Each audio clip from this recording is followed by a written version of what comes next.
देखो हम लोग अभी जो देख रहे हैं वो है स्वदेशी मूवमेंट को किस तरह से इश्यूज खड़े हो रहे थे। अभी ये दो विचारधाराएं थी, ये दो विचारधारा 1907 तक आते आते इतनी एक्सट्रीम हो जाती है तो टूट जाएगी Congress. The Surat split of Congress, which took place in 1907, was a result of the difference of ideologies between the moderates and the extremists. Explain. 12.5 marks को लेके ये प्रश्न आएगा, 250 वर्ड्स में आपको एक्सप्लेन करना है। याद रखेंगे सब लोग। The Surat split of Congress was a result of the difference of ideologies between the extremists and the moderates. Explain, give reasons, comment, discuss, critically analyze, etc etc etc जो भी शब्द आते हैं ना पीछे सब आप लगा दीजिएगा। 12.5 नंबर में आप लोग ओके लिख के मेल आईडी पे आप सेंड कर देना, ठीक है, वेबसाइट के थ्रू। अब देखिएगा कि किस तरह से 1907 तक के जो इवेंट्स हुए थे उसी के कारण स्वदेशी मूवमेंट जो था वो कमजोर हो गया, और वो कमजोर होते होते होते सूरत के अंदर टूट चलता है। फिर से मैं आपको 1905 के अंदर लेके जाऊंगा, जहां बैकग्राउंड के अंदर एक्सट्रीमिस्ट और मॉडरेट्स के बीच में जो आपकी जो कोल्ड वॉर थी ना वो किस तरह से आगे बढ़ती है। 1905 16 अक्टूबर 1905 के अंदर आपकी स्वदेशी मूवमेंट की शुरुआत होती है।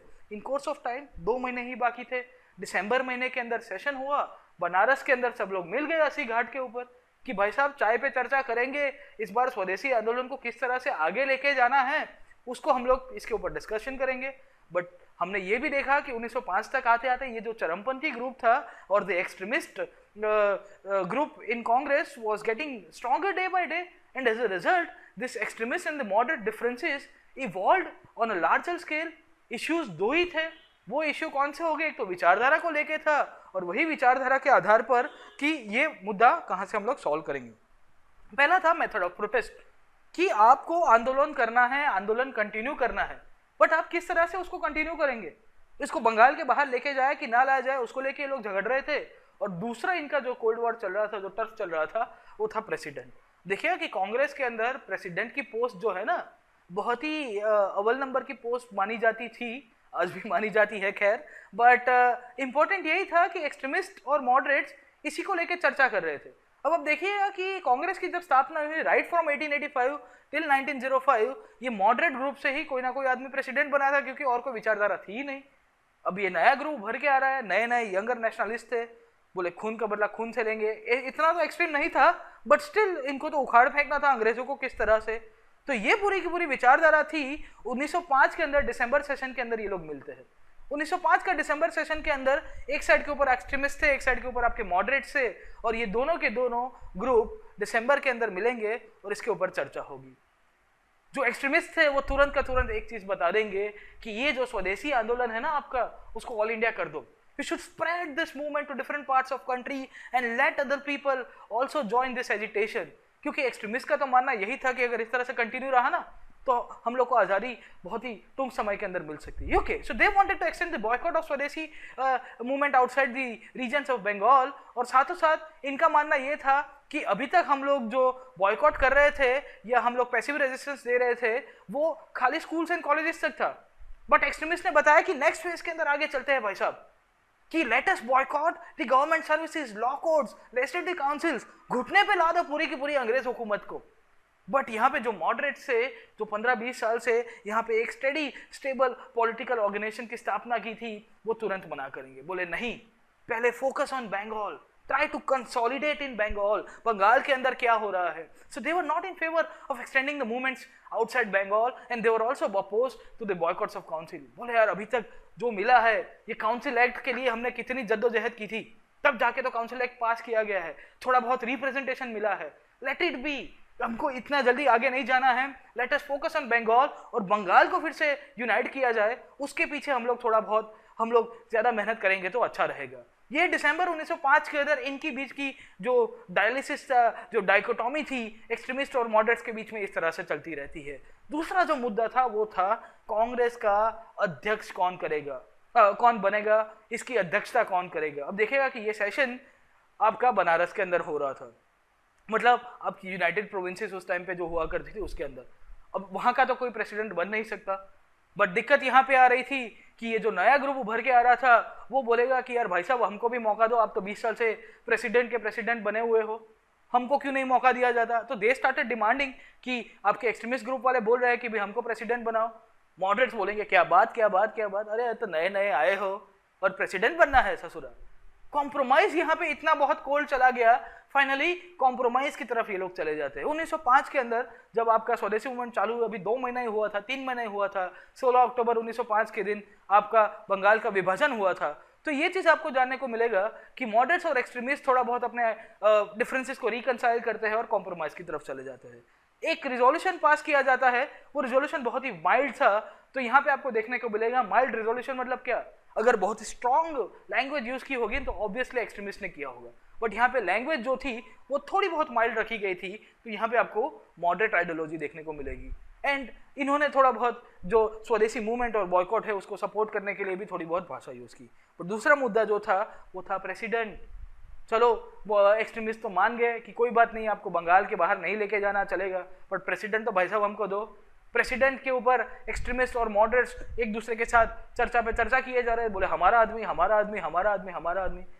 अभी यहाँ पे बैकग्राउंड के अंदर यहाँ जो मॉडरेट्स जो थे वो फिर से एक हुकुम का इक्का लाते हैं। ओके, आपका है ना कि जो हार्ट, जो spade of heart, okay ace of heart, यहाँ पे आपको देखने को मिलेगा कि हुकुम का इक्का, लाल का इक्का निकल के आता है और ये लोग नाम प्रपोज करते हैं गोपाल कृष्ण गोखले का।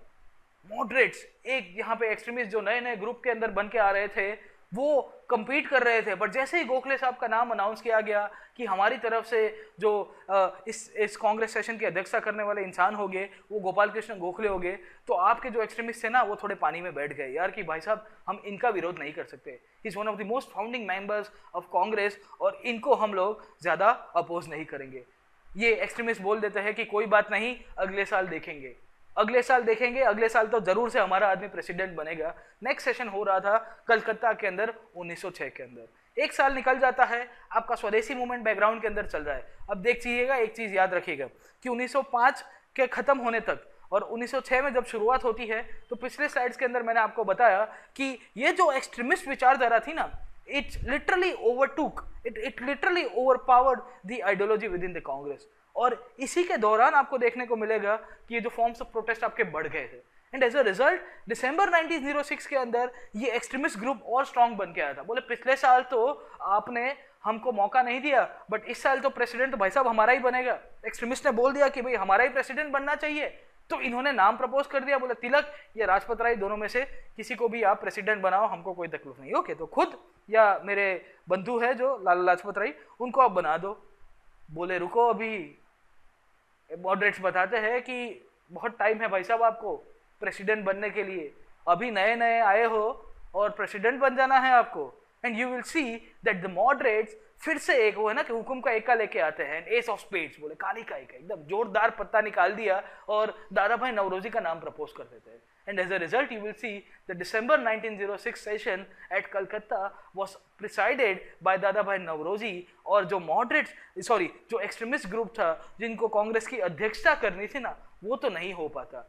तो ये जो पूरा का पूरा कॉम्प्रोमाइज वाला जो एजेंडा था एक्सट्रीमिस्ट और मॉडरेट्स के बीच में, ये चलता रहा इस तरह से। बट एक्सट्रीमिस्ट जो चरमपंथी ग्रुप था उनका मानना था कि कोई बात नहीं कि प्रेसिडेंट हमारा ना हो तो क्या हो गया, बट हम लोग जो मांग कर रहे हैं ना वो कांग्रेस को स्वीकारना पड़ेगा।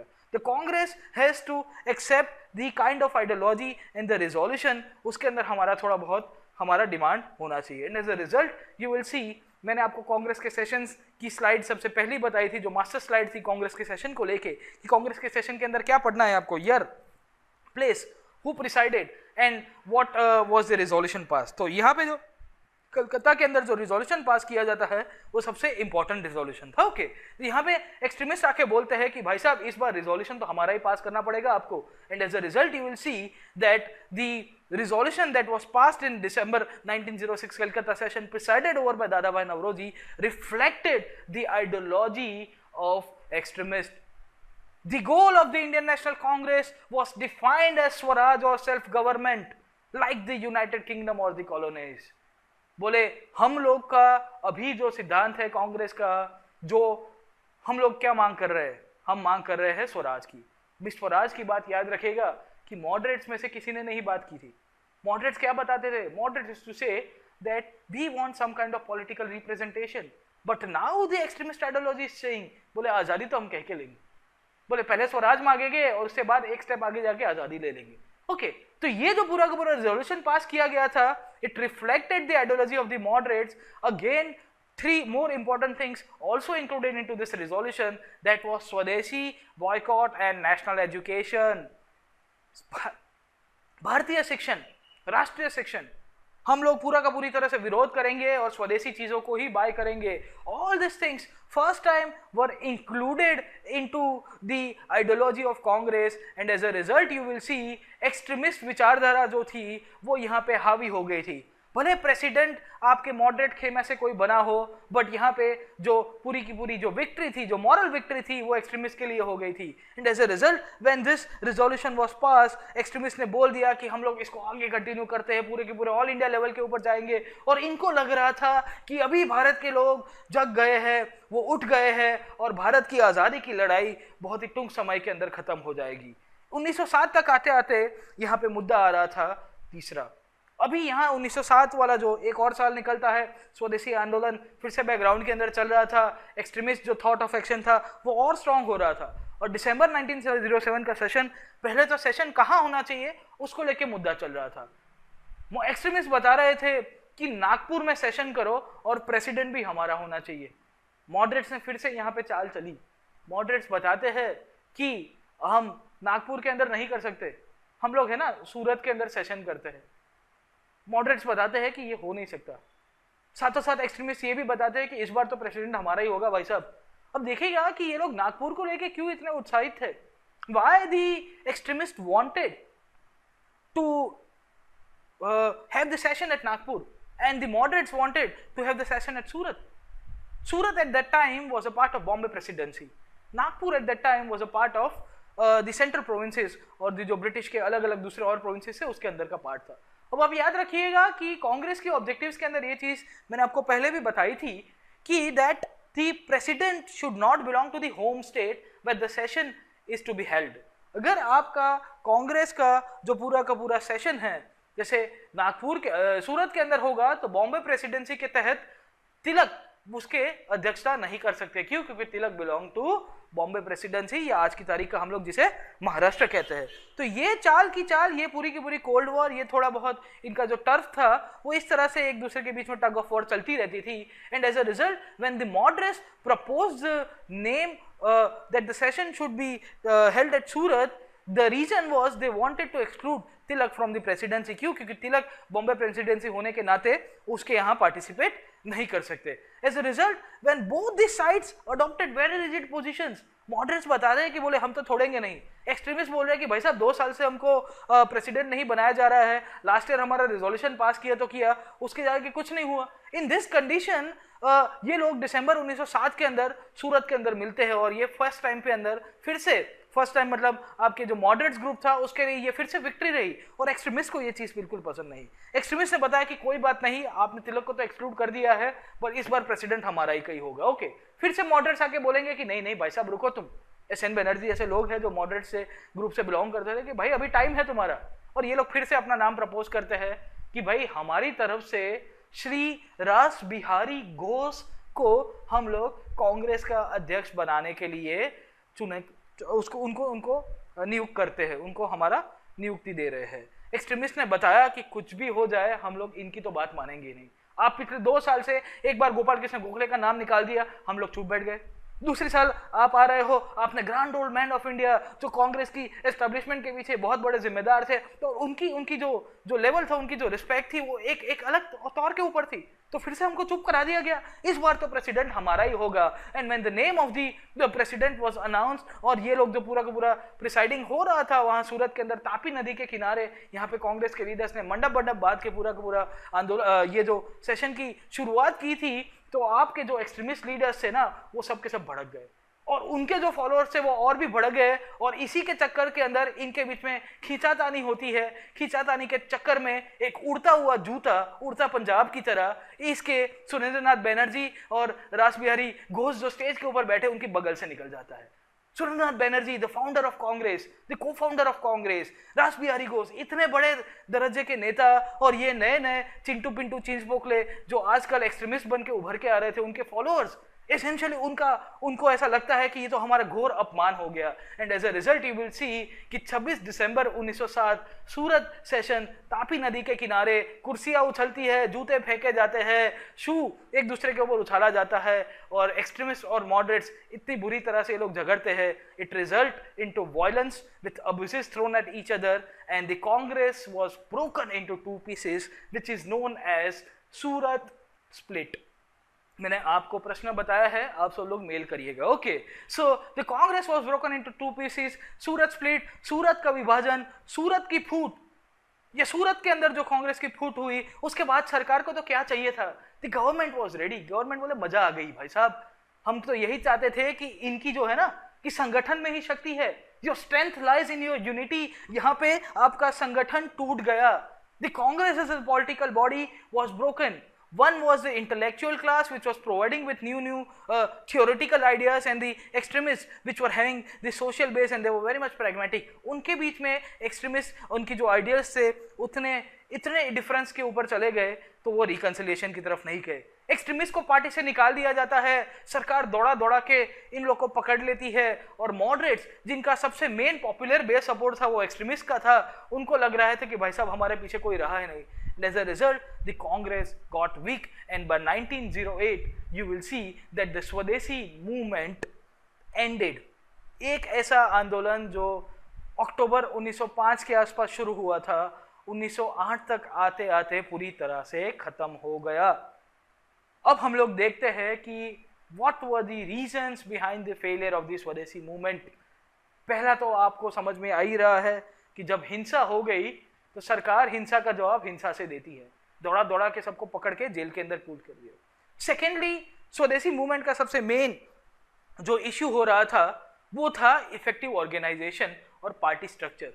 पार्टी स्ट्रक्चर और ऑर्गेनाइजेशन क्यों नहीं बन पाया? अब देखिएगा कि 1919 के बाद जो आंदोलन होते हैं ना, और 1919 के पहले, मतलब when Gandhi took the leadership of this Indian national movement, pre Gandhi and post Gandhi phase के अंदर आप थोड़ा बहुत एनालाइज करने की कोशिश करिए। वो था एक तो लीडरशिप क्राइसिस, एक ऐसा इंसान आ गया था जो आपको नेतागिरी दे रहा था, और इसके अंदर ही आप देखोगे कि कांग्रेस का जो ऑर्गेनाइजेशन लेवल था ना वो भी बहुत मैटर कर रहा था। 1919 के बाद कांग्रेस की एक कोर कमेटी बनती है जिसका नाम है CWC, कांग्रेस वर्किंग कमेटी। अभी ये लोग क्या करते हैं, साल में एक दफा मिलते थे, चाय समोसा वड़ा पाव खा के रिजोल्यूशन पास करके निकल गए वापिस। बट यहाँ पे आपको करना क्या था? द कांग्रेस लीडर्स ये ऑर्गेनाइजेशन क्रिएट ही नहीं कर पाए। क्यों? क्योंकि इनके बीच में इतनी सारी लड़ाइयां हुआ करती थी, इंटरनल स्क्वेबल्स इतने सारे थे। ये लाल बाल पाल का ये पूरा का पूरा त्रिपुटी था, वो कांग्रेस की अंदर जो एक्सट्रीमिस्ट आइडियोलॉजी थी उसको हाईजैक करना चाहता था।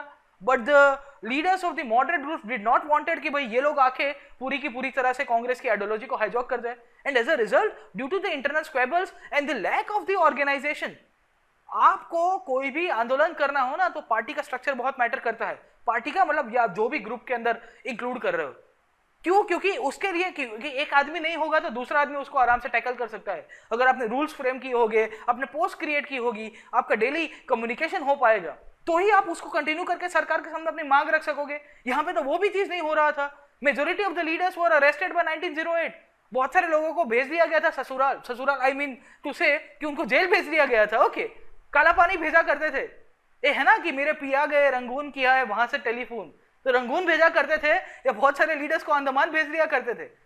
तो तिलक जैसे लीडर्स को रंगून भेज दिया गया 1908 तक आते आते।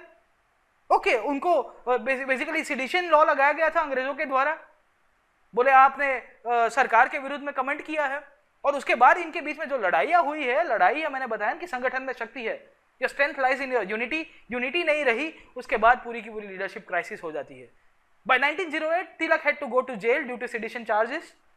You will also see that Shri Aurobindo, ये लाल बाल पाल के साथ ये चौथे इंसान थे, उनका सरकार उस तरह से अख्तियार रूप तैयार करती है तो वो तो बोल देते हैं कि भाई साहब हमसे ना हो पाई।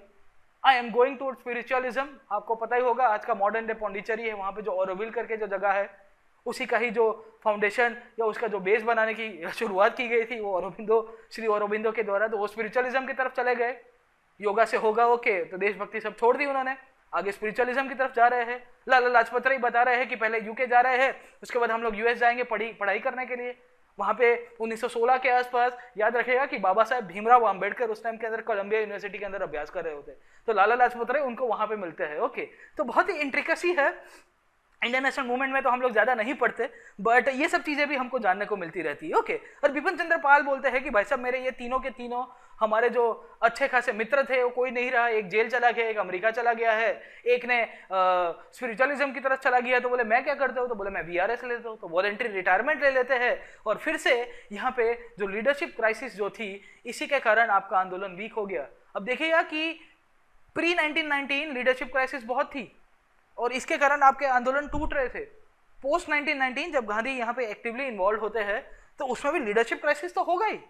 क्यों? क्योंकि गांधी को जब जेल भेज दिया जाता था तो फिर से वहां पे ये पूरा का पूरा डामाडोल हो जाता था। बट ग्रेजुअली कांग्रेस का ऑर्गेनाइजेशन स्ट्रक्चर मजबूत हो गया था। और मैंने बताया ना कि one of the important reasons behind this thing is the creation of an effective organisation. अगर आप वो नहीं बना पाओगे ना तो आपका अच्छा खासा आंदोलन कोई भी होगा वो टूट जाएगा। ओके, सो अरबिंदो हो गए, लाला लाजपत राय, पाल, तिलक जैसे लाल बाल पाल और घोष की जो पूरी की पूरी चौकड़ी हुआ करती थी वो वहां पे पूरा का पूरा टूट रहा है। और भी बहुत सारे कारण थे। वो कारण ये भी बोला जाता है बहुत सारे हिस्टोरियंस के द्वारा that the leaders particularly the moderates did not know how to tap the energy of the youth। बोले इतने सारे लोग पार्टिसिपेट कर रहे थे, सब भारत माता की जय गा रहे थे, वंदे मातरम गा रहे थे, अमार सोनार बांग्ला गा रहे थे, इतनी एनर्जी आ गई थी ना, उसको टैप करना पड़ेगा ना, उसको चैनलाइज करना पड़ेगा। चैनलाइज क्यों नहीं हो पाया? उसके पीछे का कारण वही था कि आपका संगठन कमजोर था। अगर आपका संगठन मजबूत होता ना तो आप आराम से कोई भी क्यों, वही है ना, यूथ को दिशा दिखाओ वरना दशा खराब कर देंगे, है ना। दिशा नहीं दिखा पाई तो बहुत सारी सरकारों को 11-11 दिन के अंदर रास्ते पे ला दिया था। ये वही स्टूडेंट पॉलिटिक्स वाले स्टूडेंट विंग के लीडर्स हुआ करते थे 1970s के अंदर, इंडिया की बात कर रहा हूं मैं। ओके, तो पोस्ट इंडिपेंडेंट हिस्ट्री के अंदर हम लोग उसको ज्यादा अभ्यास के अंदर लेंगे। Okay, it largely remain confined to the upper and middle classes. Common man ने पार्टिसिपेट तो किया बट लेटर ऑन जो आपका जो इंटेलेक्चुअल वर्क था वो वहां पे कन्फाइन हो रहा था। And the fundamental and the most important thing of all the movements, अगर आपको कोई भी मूवमेंट पूछे ना यूपीएससी, वो चाहे एनसीएम पूछे, सीडीएम पूछे या कोई भी पूछ दे, उसमें एक चीज बहुत कॉमन है। एक तो लीडरशिप क्राइसिस बहुत कॉमन होगा और दूसरा है it is very difficult to sustain a mass based movement at a very high long time, at a very high pitch and a very long time. आपको कोई भी आंदोलन करना हो ना तो उसकी टाइम फ्रेम आपको समझ में आनी चाहिए। अगर आप कोई भी आंदोलन कर रहे हो you do not know the time frame तो आप समझ लीजिएगा कि आपका आंदोलन सरकार कमजोर कर देगी। उसके पीछे के कारण वही है कि लोगों की एनर्जी है ना बहुत कम हो जाती है। जैसे एक मूवी आया था, एक मूवी था ओ माई गॉड। ओ माई गॉड के अंदर एक महाराज को दिखाया गया है, वो पहले बोलते हैं कि हम लोग उपवास के ऊपर उतरे हैं। ओके, तो स्टेज वेज बना के उपवास के अंदर उतरते हैं। पहले दिन 5-10 हज़ार पब्लिक होती है, इन कोर्स ऑफ टाइम वो 5-10 हज़ार में से 500 और 50 रह जाते हैं एक हफ्ते के बाद। पीछे का कारण वही था कि लोग थक जाते हैं। अब देखिएगा कि पोस्ट 1919 उसके बाद जो आंदोलन हुए ना उसको बहुत सारी बार गांधी जी ने इन बिटवीन स्टॉप कर दिया था। सबको लगा जैसे चौरा चौरी था, नॉन कॉपरेशन खिलाफत इश्यू, चौरा चौरी के अंदर भी यही हुआ।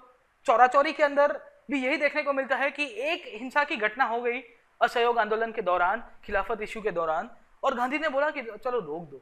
बट एक तो हिंसा तो थी, दूसरा कारण क्या था कि 1920 से वो आंदोलन चल रहा था, सरकार टस की मस नहीं हो रही थी। एंड गांधी को लगा कि अब लोग थक रहे हैं और इतना लॉन्ग टर्म के ऊपर इतना मास बेस्ड मूवमेंट नहीं होता ना, लोगों को काम धंधे पे जाना है ना। 2-4 दिन मूवमेंट के अंदर भाग लिए, 2-4 को लाठियां पड़ती है तो 2-4 तो ऐसे ही साइड में निकल जाते हैं। सर्विस होती है अच्छी, आपकी वो है ना, सेवा की जाती है। अंग्रेजों की पुलिस तो आपको ठीक है, रेड कारपेट आपके लिए तो बिछाएगी नहीं। Okay, so all this things were there which resulted into the failure of movement. And finally you will also see that non cooperation, आपने बताया था ना कि कोर्ट्स के अंदर भाग नहीं लेंगे और हम लोग गवर्नमेंट स्कूल्स गवर्नमेंट जो सर्विसेज है उसका बॉयकॉट कर देंगे और लेजिस्लेटिव काउंसिल का बॉयकॉट, वो सब हुआ ही नहीं, वो सब तो हुआ ही नहीं। और उसी के कारण ये पूरे के पूरे आइडियाज ही रहे। ये नॉन कोऑपरेशन जो था, असहयोग कौन सबसे पहले चालू कराएगा? वो हो गए बापू। क्यों? क्योंकि फिर से मैं आपको बोलूंगा कि लीडर इज इनएविटेबल। कोई भी आंदोलन आप पढ़ोगे, बुक्स के अंदर भी देखोगे, उसके अंदर एक ही चीज लिखी होगी कि भाई लीडर होना चाहिए, है ना। कि इस बार का मेंस का क्वेश्चन पूछ दिया उसने कि अगर गांधी नहीं होते तो भारत का आज़ादी का आंदोलन किस दिशा में होता, क्या भारत को आज़ादी मिलती? कुछ इसी तरह का क्वेश्चन इस बार के मेंस के अंदर पूछा गया था। स्वदेशी मूवमेंट का हम लोग असेसमेंट करते हैं, और असेसमेंट कि critically analyse the role of Swadeshi movement in Indian national movement. Swadeshi आंदोलन का भारत के आज़ादी के संग्राम के अंदर किस तरह से उसका महत्व है, ओके, उसके ऊपर चर्चा कीजिए। तो उसके अंदर आपको दो ही चीज लिखनी है, एक पॉजिटिव लिखना है और एक नेगेटिव लिखना है, और फाइनली पॉजिटिव के अंदर कंक्लूड कर देना है, ओके। तो हम लोग क्या लिखेंगे, पहले पॉजिटिव, दो चार पॉइंट, फिर से ग्रेवी, आसान सा क्वेश्चन होगा, कहीं ना कहीं आप कहीं भी डाल दोगे तो भी आराम से चलेगा, okay. First time it is the turning point in modern Indian history. Bharat के इतिहास के अंदर है ना, इट्स अ टर्निंग पॉइंट।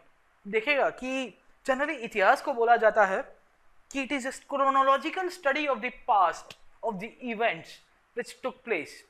बोले क्रोनोलॉजी वेज हम लोग बहुत सारी घटनाओं को पढ़ते हैं, उनको एनालाइज करेंगे, बट हमको देखना है यूपीएससी के अंदर that history is the study of change. और यहाँ पे परिवर्तन आ रहा था। परिवर्तन क्या था? यहाँ पे एक ऐसा आंदोलन हुआ which was including all forms of people and all forms of ideologies. The women, the students, the urban and the rural population participated. Secondly, फिर से इसको leap forward बोला जाता है, it is known as the turning point.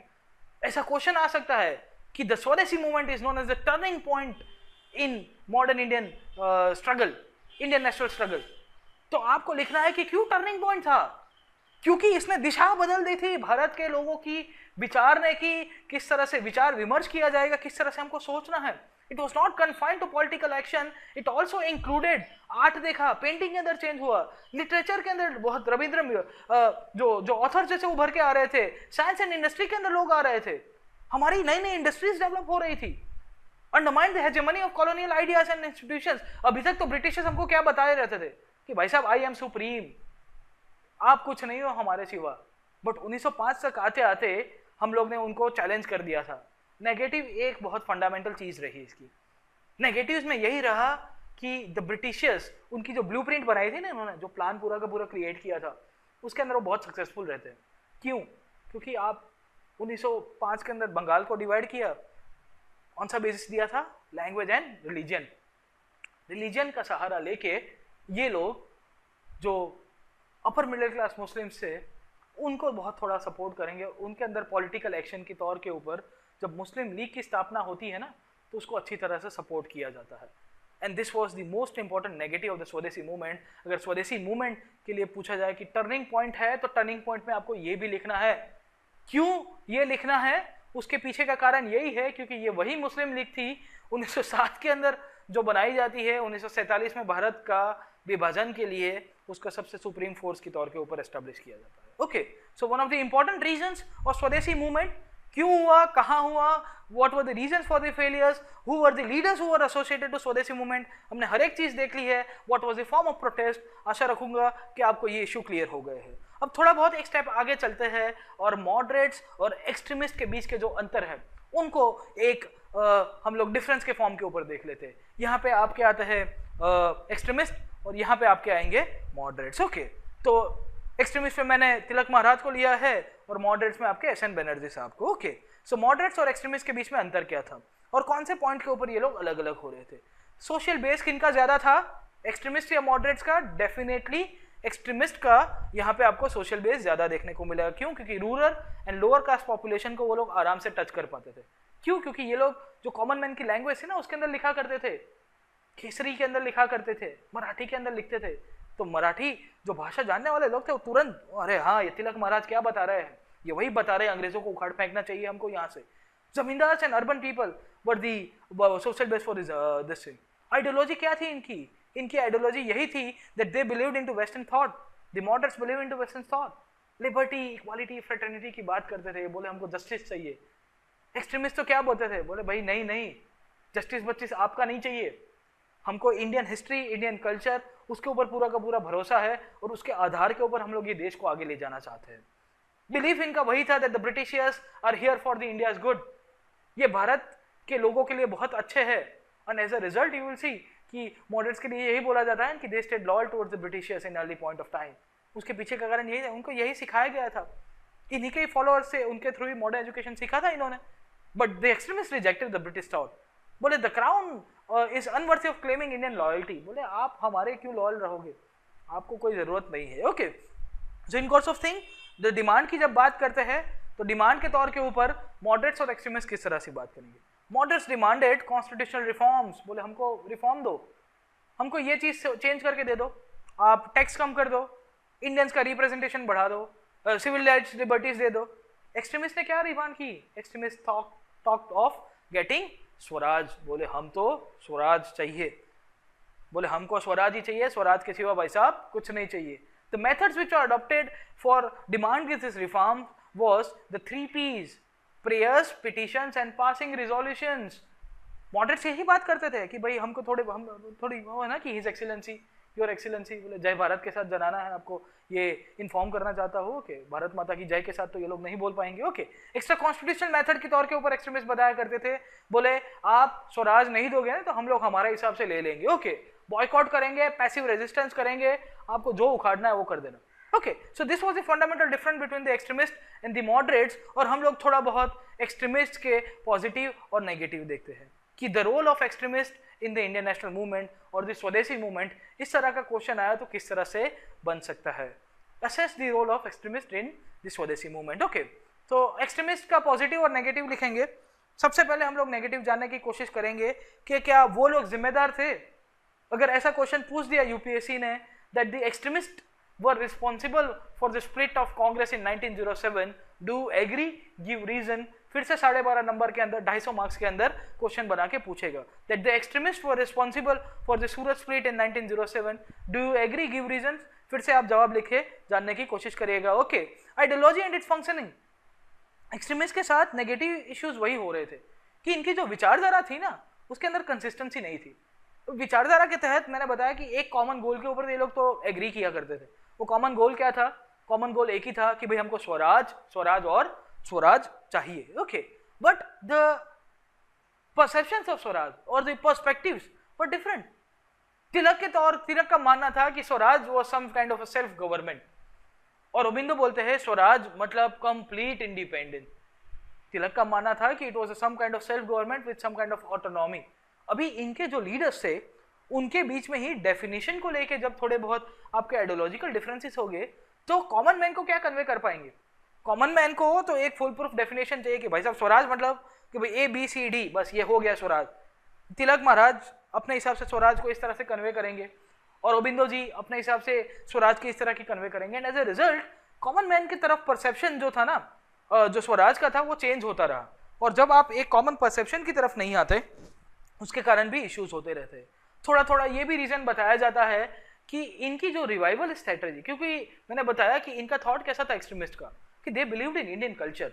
अभी eight times ही Indian culture के अंदर revivalist trend आते थे, पारंपरिक चीजें इन लोग को वापस लाना चाहते थे।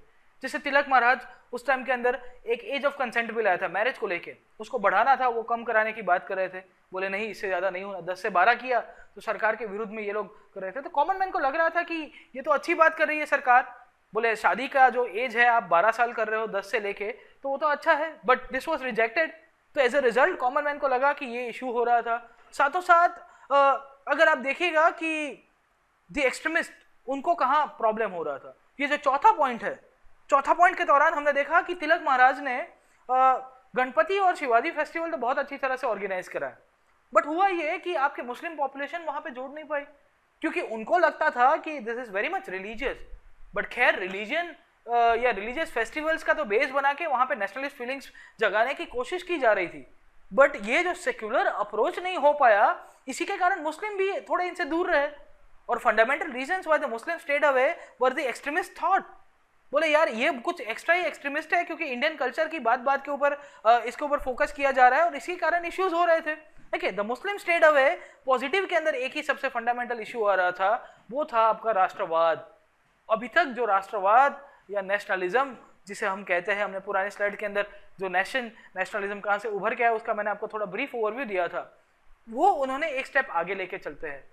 दे raise the level of nationalism from academic pastime, इसके पहले तक जो नेशनलिज्म जो चीज हुआ करती थी, this was restricted to the theory, उसको है ना ये लोग service and sacrifice of the country, जो प्रैक्टिकल एस्पेक्ट है ना उसके अंदर लेके जाते हैं। तो बहुत ही उम्दा काम किया है। खैर इन्होंने 3-4 नेगेटिव्स थे इनके, एक्सट्रीमिस्ट के ऑर्गेनाइजेशन लेवल के ऊपर इनके इश्यूज हो रहे थे, आइडियोलॉजिकल इश्यूज हो रहे थे, बहुत सारी मुस्लिम समाज के लोग थे वो भी इनके साथ भाग नहीं ले पाते हैं। बट पॉजिटिव के अंदर आपको एक चीज जरूर से याद रखनी पड़ेगी कि जो राष्ट्रवाद की गंगा जमुना जो मजबूत किया है ना, उसी का ही बेस बना के एक और चीजें आगे यहाँ पे आगे चलेगी। ओके, हम लोग क्वेश्चन आंसर्स इसके बाद 2-4 देख लेते हैं।